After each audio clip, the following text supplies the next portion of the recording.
Good afternoon এইস কিচেনের বন্ধুরা, এইস কিচেনের সবাইকে স্বাগত। আজ আমি বানাবো এগ পরোটা স্যান্ডউইচ। এই এগ পরোটা স্যান্ডউইচ বানানো কিন্তু অত্যন্ত সহজ আর এটা খেতেও অনেক বেশি টেস্টি। তাহলে চলুন দেখে নেওয়া যাক। এগ পরোটা স্যান্ডউইচ বানাবার জন্য এখানে আমি নিয়েছি 4টে ডিম, একটা টমেটো, একটা পেঁয়াজ, 3টে কাঁচা লঙ্কা, ধনিয়া পাতা, গাজর এবং 4 পিস স্লাইস চিজ এবং কিউব সাইজের একটা চিজ। প্রথমে দেখুন ভেজিটেবলগুলো কেটে নিচ্ছি। প্রথমে পেঁয়াজটা একদম মিহি করে কুচিয়ে নিয়েছি, এরপরে নিচ্ছি গাজর, সেটাও কিন্তু একদম মিহি করে কুচিয়ে নেব।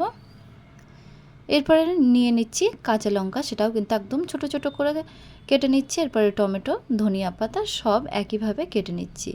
এখানে আমি একটু ক্যাপসিকাম নিয়ে নিয়েছি।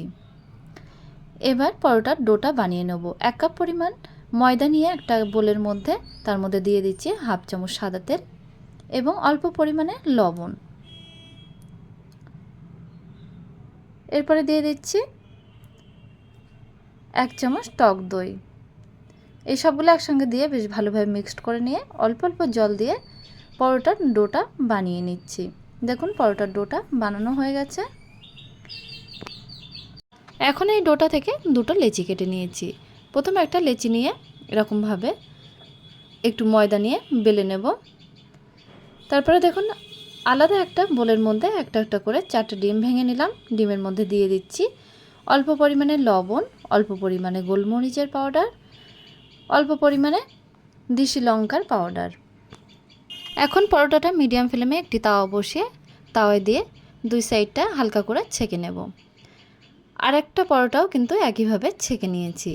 পরোটাটা নামিয়ে মিডিয়াম ফ্লেমে আরেকটি ফ্রাই প্যান বসিয়ে ফ্রাই প্যানের মধ্যে 1 চামচ সাদা তেল দিয়ে দেবো। আর দেখুন ডিমের মিশ্রণটা কিন্তু অর্ধেক আমি দিয়ে দিয়েছি এই ফ্রাই প্যানের মধ্যে। ডিমের মিশ্রণের উপর দিয়ে দিচ্ছি হালকা করে ছেঁকে রাখা পরোটাটা দিয়ে একটু হালকা করে ফ্রাই করে নেব। দেখুন ফ্রাই করা হয়ে গেছে। এবার একটা প্লেটে তুলে রাখবো। আবারও 1 চামচ সাদা তেল দিয়ে দিচ্ছি। বাদবাকি ডিমের মিশ্রণটা ফ্রাই প্যানের মধ্যে দিয়ে আরেকটা পরোটা দিয়ে হালকা ফ্রাই করে তুলে নেব। এবার দেখুন গ্যাসের ফ্লেমটা একদম অফ করে দিয়েছি। এবার তাওয়ার মধ্যে একটা এগ পরোটা দিয়ে তার উপরে স্লাইস চিজগুলো এইভাবে সাজিয়ে নেব। তারপরে দেখুন মিহি করে কেটে রাখা ক্যাপসিকাম, গাজর, এরপরে দিচ্ছি পেঁয়াজ, টমেটো, কাঁচা লঙ্কা, ধনিয়া পাতা, এই সমস্ত ভেজিটেবলগুলো সাজিয়ে দিচ্ছি। এরপরে দেখুন যে কিউব সাইজের চিজটা নিয়েছিলাম সেটা গ্রেট করে ওপর থেকে দিয়ে দিলাম। আর বাকি আর একটা এগ পরোটা সেটা তার উপরে দিয়ে দিচ্ছি। এইভাবে স্যান্ডউইচটা বানিয়ে নেব।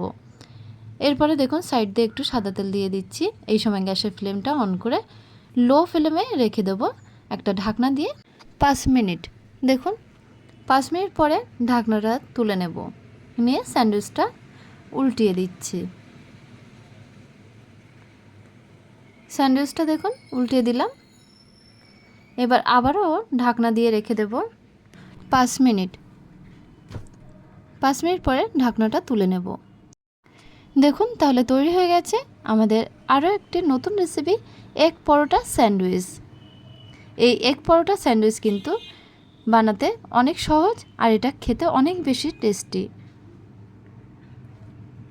অফিসের টিফিনে কিংবা বাচ্চাদের স্কুলের টিফিনেও কিন্তু এই এগ পরোটা স্যান্ডউইচ দেওয়া যেতে পারে।